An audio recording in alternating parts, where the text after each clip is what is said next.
Alors avant de commencer cette vidéo, juste si j'ai une voix de merde, c'est parce que j'ai la crève, comme ça, voilà.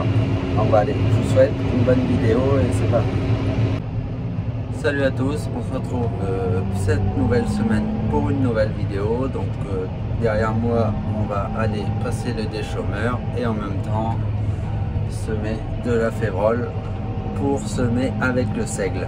Donc là, je ne sème pas le seigle en même temps, on va le semer avec le combiné de semis derrière. Donc il y en a un qui viendra semer, peut-être tout à l'heure s'ils ont le temps.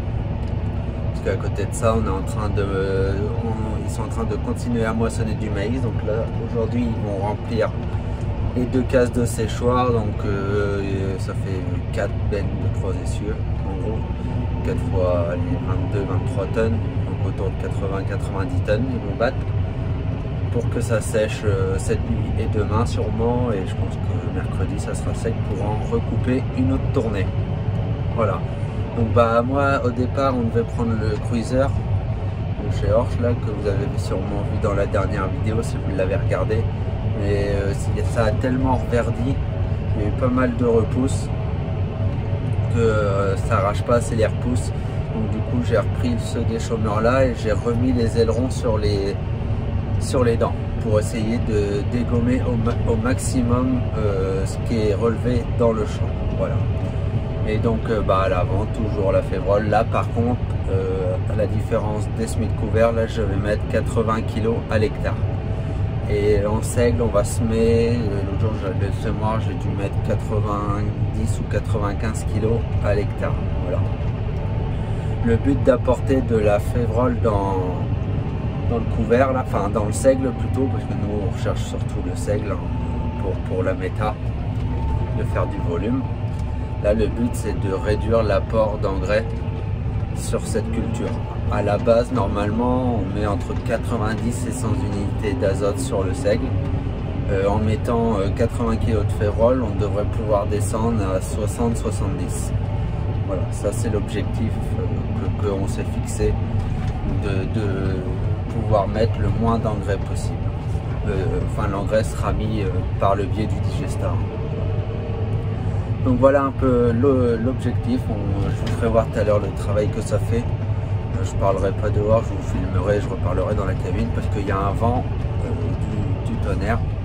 Donc bah là on est lundi après-midi, ce matin j'ai désherbé des colzas. Et puis bien voilà, allez, je vous mets des images au drone et puis après on regardera le travail que ça va faire.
Voilà, comme vous venez de le voir sur les images au drone et la vidéo que j'ai fait au téléphone, donc j'ai pas parlé dehors, parce que comme je vous disais tout à l'heure, il y a beaucoup de vent, donc ça aurait fait un peu de la merde.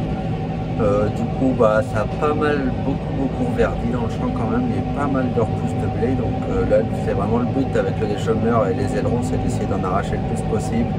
Et les herses rotatives avec le combiné devraient normalement finir le boulot, et puis s'il en reste un peu des repousses, ce sera pas bien grave. De toute façon, ça sera pour faire de l'ensilage pour aller dans la méta, donc même s'il y a des repousses, hein, ça sera vraiment pas un drame, ce sera pas du tout grave. Voilà, et puis donc là il est en train de semer, comme vous avez sûrement pu le voir, avec le 724 et le combiné Amazon. Donc voilà un peu ce que je peux vous dire sur le chantier. Vous avez peut-être vu aussi au drone à côté, on a les tournesols là qui ont été semés après du seigle, donc ils sont en train de mûrir là, les têtes sont en train de noircir. Dans 3 semaines à mois, je pense qu'on pourra les récolter, donc voilà, à la bonne date pour pouvoir semer du blé derrière. Donc voilà un peu l'état, comment ça avance, le boulot qu'on est en train de faire en ce moment. J'ai plus de semences. En termes de consommation, je suis à 8,5 litres à l'hectare, donc franchement ça tire pas. Dans ces terres-là, c'est l'avantage. Donc après, elles ont un potentiel un peu plus limité que dans des terres où il y a de l'argile, mais après ces terres-là consomment très peu, sont très peu énergivores. Si on va par là, ça consomme très peu de gasoil. Quasiment le moindre outil que tu passes, ça se range tout de suite bien. Si ça pleut 30 mm, 2 jours après tu peux y aller. Donc elles ont un inconvénient, c'est que voilà, elles peuvent être un peu limitées en termes de potentiel, mais voilà, après il y a d'autres avantages, la facilité de travail, la facilité d'intervention, et puis là c'est vrai qu'on est dans un secteur de plaine ici, hein. Pas tout à fait pareil le secteur où j'étais quand je semais les couverts. Et bien là on a un champ, là il fait 52 hectares, on l'a séparé, il est séparé en 3, de l'autre côté du chemin on en a 28 hectares. Voilà, travailler c'est vraiment très agréable. Donc après c'est un secteur qui a toujours été comme ça, hein. C'est pas, il y avait très peu d'arbres et très peu de haies à la base, il y avait plus de la vigne. Maintenant il y a beaucoup moins de vignes, mais c'est pas voilà, un secteur où beaucoup de haies et tout ont été arrachées. C'est toujours été un peu un secteur comme ça. Bon là je viens de recharger mon semoir. Normalement je peux te le dire, mais je pense que du seigle on va aussi en semer dans des luzernes sur 7-8 hectares pour voir ce que ça peut donner. On a des collègues qui le font et le but ça serait du coup de le semer peut-être dans une dizaine de jours ou à la fin de la semaine, on va voir, pour pouvoir passer l'hiver et que le seigle en fait il étouffe les mauvaises herbes pour éviter qu'elles repoussent. Et après on l'ensilera. Alors on va sûrement condamner la première coupe, mais de toute façon la première coupe c'est jamais la meilleure. Souvent elles sont sales. Fais attention, on peut taper dans un poteau parce que j'ai pas replié la rampe. Et ouais, souvent elles sont sales, donc c'est pas la meilleure pour les vaches. Donc si on condamne la première coupe, ça sera pas très grave. Et si on peut du coup éviter de les désherber cet hiver, les luzernes, en implantant le couvert pour qu'on puisse étouffer toutes ces mauvaises herbes, ça serait peut-être pas une si mauvaise idée que ça. Et ça nous ferait de la matière du coup aussi pour la méta, voilà, sans utiliser de culture principale. Donc voilà, je pense qu'on va essayer de faire cet essai cette année-là et voir ce que ça donne après, si c'est faisable dans le temps ou pas. Ah oui, puis un essai que je veux faire aussi, je vais en garder 3-4 coups là. Je vais essayer de mettre du seigle, parce que là je sème la févrole dans la rampe de devant, et je vais essayer de mettre de la févrole derrière, dans les rouleaux là, comme je faisais avec les petites graines là pour les couverts. Je vais essayer, voir ce que ça peut donner, si ça va bien lever ou pas, si ça sera suffisamment enfoui, et comparer avec ce qui va être semé au combiné, pour voir si des fois dans les prochaines années, si on peut faire comme les couverts, semer la févrole devant et puis le seigle derrière dans les rouleaux. Si ça lève correctement, si on peut gagner un passage, ça sera toujours ça de gagner dans les années à venir. Donc je vais faire cet essai là, je ne vais pas tout faire parce que je ne sais pas si ça lève bien ou pas, mais d'en faire 2 allers-retours dans le milieu du champ pour pouvoir comparer avec le reste. Voilà. Donc ça je le ferai à la fin, comme ça il faudra que je fasse le réglage de la trémie, mais bon ça il y en a pas pour longtemps. Je le ferai, je vais laisser les deux passages et puis je le ferai à la fin. Voilà.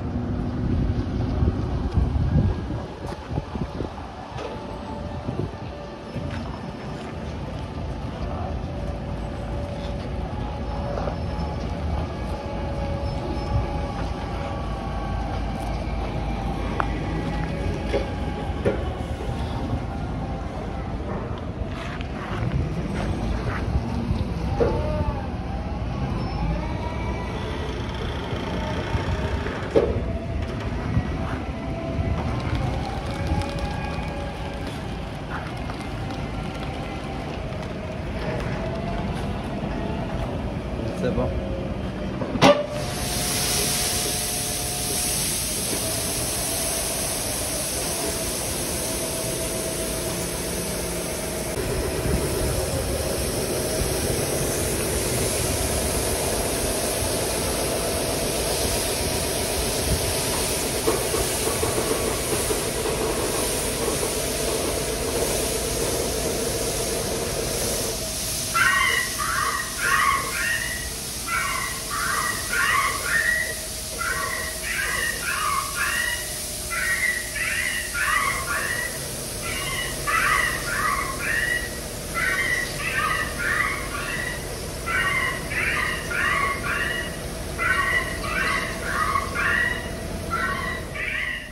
Bon, bien là on est mercredi, donc je vous ai mis des petites images, on continue à sécher du maïs. Bon, bah, il est presque sec parce qu'il était à 16, mais bon, il faut quand même le passer un petit peu au séchoir pour éviter d'avoir des frais de séchage. Pour ceux qui ne connaissent pas les frais de séchage, c'est-à-dire qu'ils nous enlèvent des euros à la tonne. Par exemple, si ton maïs il est payé 250, ils peuvent t'enlever 10 euros de la tonne pour le sécher, pour le ramener à 15. Voilà à peu près comment ça marche. Ben moi, du coup, j'ai fini pour l'instant de semer la févrole. Donc voilà, le champ est terminé. Tantôt, il sera fini de semer en seigle. On se suivait. Et puis bah du coup là je viens de faire mon essai là, de mettre le seigle dans la rampe de derrière, là dans les rouleaux. J'en ai fait un aller-retour. J'ai passé plus de temps à régler le semoir et tout qu'à le faire, mais je voulais essayer quand même. Donc j'ai mis des jalons pour délimiter et puis on verra ce que ça va donner. Voilà. On en a semé là dans deux parcelles, 45 hectares.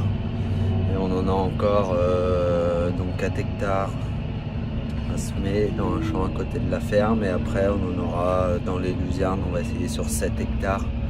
Et après on aura encore un champ de 9 hectares derrière du tournesol. Voilà, qui va être moissonné dans 15 jours. Donc ça fera environ 45 et 55, 60, 65 hectares de seigle que l'on va semer pour la méta cette année. Voilà. Et des seigles qui seront ensilés fin avril, début mai pour ensuite être ressemés en tournesol. Bon, ben moi je vous reprends après pour voir ce qu'on va faire. Bon allez, jeudi matin, je suis toujours en train de semer la trémie, comme vous avez vu sur les images au drone juste avant. Là j'ai décidé de continuer à semer des couverts. On est derrière là comme on peut le voir, je sais pas si vous voyez bien, du maïs grain, et puis le champ il n'est pas fini de moissonner. On va finir cet après-midi. Donc là le but en fait derrière le maïs grain, je vais faire du tournesol. Donc comme on n'est pas trop tard en saison, moi, je me suis dit, puis qu'il me restait de la semence, je me suis dit bon bah je vais semer un couvert. Hein. Je l'avais pas prévu, mais bon comme on récolte pas trop tard, si on avait récolté fin octobre, début novembre, je pense pas que je l'aurais semé. Puis voilà, je me suis dit allez hop, il me reste de la semence, donc autant en profiter. Et puis bah ça va permettre de structurer le sol, et puis s'il se développe bien, bah, de produire aussi un peu de l'azote pour le tournesol. Donc voilà. Donc là on est il y a des endroits ça fait de la motte, hein. On a de la fin, bon c'est pas grave. Hein. On a des bonnes mottes, là on est dans du sable un peu argileux. Et après aussi, je sais pas si on voit, mais c'est un champ qui est vraiment en pente. Donc le fait de mettre un couvert, bah, ça peut aussi limiter l'érosion, hein, essayer de limiter ces facteurs-là pour couvrir le sol. Et puis si on a des gros abats d'eau, bah, c'est-à-dire que toute la terre toute l'argile descende en bas. Voilà, c'est un peu l'objectif de ça. Et puis bah là je le fais, j'ai réenlevé les ailerons sur le déchômeur pour aller au maximum en profondeur. Là je suis à un bon 20 cm. Donc voilà, c'est de faire vraiment du garé pour la culture prochaine. Là ça fait vraiment du bon boulot. Bon après là il y a du sable, là il y a du sable sur argile. Dans le bas il y a de la terre assez argileuse. Après en haut il y a de l'obus. Il y a multitude de types de sol dans cette parcelle.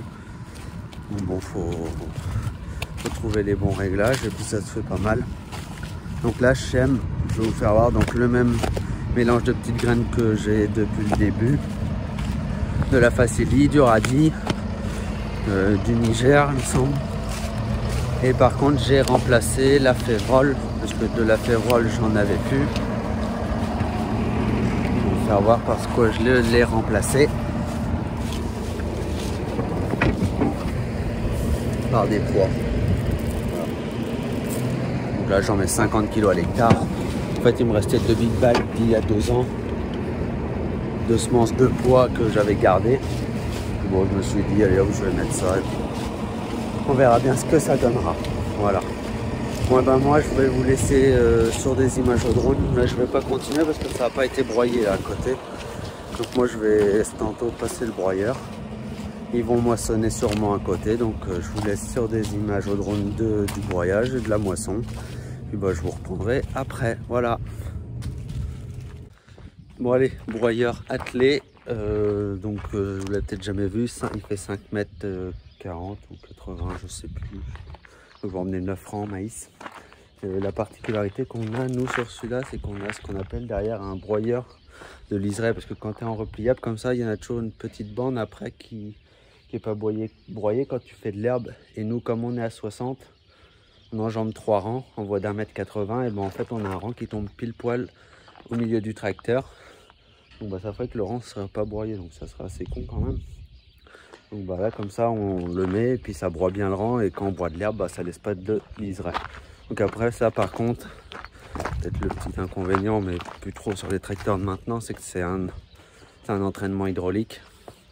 Et il faut un retour libre aussi, du coup un peu comme les semoirs. Donc on a les semoirs maintenant avec l'entraînement de la turbine hydraulique. Bah là-dessus c'est pareil, il faut un retour. Voilà. Bon bah allez, on va au champ et puis bah je vous mets des images au drone, c'est parti.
bien comme vous avez pu le voir, je vous ai mis des images au drone et voilà, le drone a fini dans l'arbre. Donc il y avait un arbre dans le champ, et bon, il y en a trois là.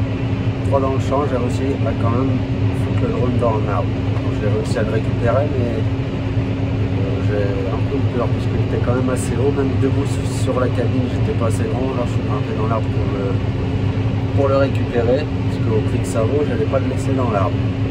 Voilà. Donc bah là, comme vous voyez, on broie, je suis en train de broyer. Là, le but de broyer, c'est vraiment plutôt pour essayer de lutter contre la pyrale, c'est-à-dire que normalement, à la base, la pyrale, elle pond des œufs et après, on retrouve les œufs en fait dans les tiges de maïs. Donc là, le but, c'est vraiment d'éclater ça, d'éclater les cannes de maïs pour essayer d'éclater les œufs, parce que après, je pense que sinon, même sans broyer, ça aurait marché à semer le couvert. Là, c'est vraiment plutôt pour ça que je fais le broyage. Hein. Bon, après, il y a encore des tiges qui sont un peu hautes, mais bon, je pense que ça aurait passé et puis ça aurait pas gêné. Voilà. Et bon, je préfère quand même broyer pour essayer de lutter contre ça. Voilà. Donc, bah, ça, je vous l'avais 8,5. Le champ, il est un peu en pente, hein, il monte quand même. Donc, quand ça monte, ça l'occupe un peu. J'ai le 516. Et ça va plutôt pas mal. Voilà. Bon bah puis comme vous avez pu voir, la moisson, donc il moissonne devant. Donc le maïs est relativement sec. Là c'est grand temps de le ramasser parce qu'il commence à se casser en fait. Donc dès qu'il y a le moindre vent, les tiges elles se cassent. Donc là il faut vraiment les ramasser. Voilà, et ben moi, ça sera une fin de vidéo, donc je vous souhaite à tous une bonne semaine, j'espère que ça vous aura plu. Et je pense que dans la prochaine vidéo, je vais essayer de faire une journée à la ferme où j'embauche, de mon embauche jusqu'à la débauche pour vraiment vous faire voir une journée typique, enfin, ma journée typique à la ferme. Voilà, moi je sais pas ce qu'on fera, on verra, voilà, je vais peut-être essayer de faire ça pour la prochaine vidéo. Et ben moi je vous dis à la semaine prochaine pour une nouvelle vidéo.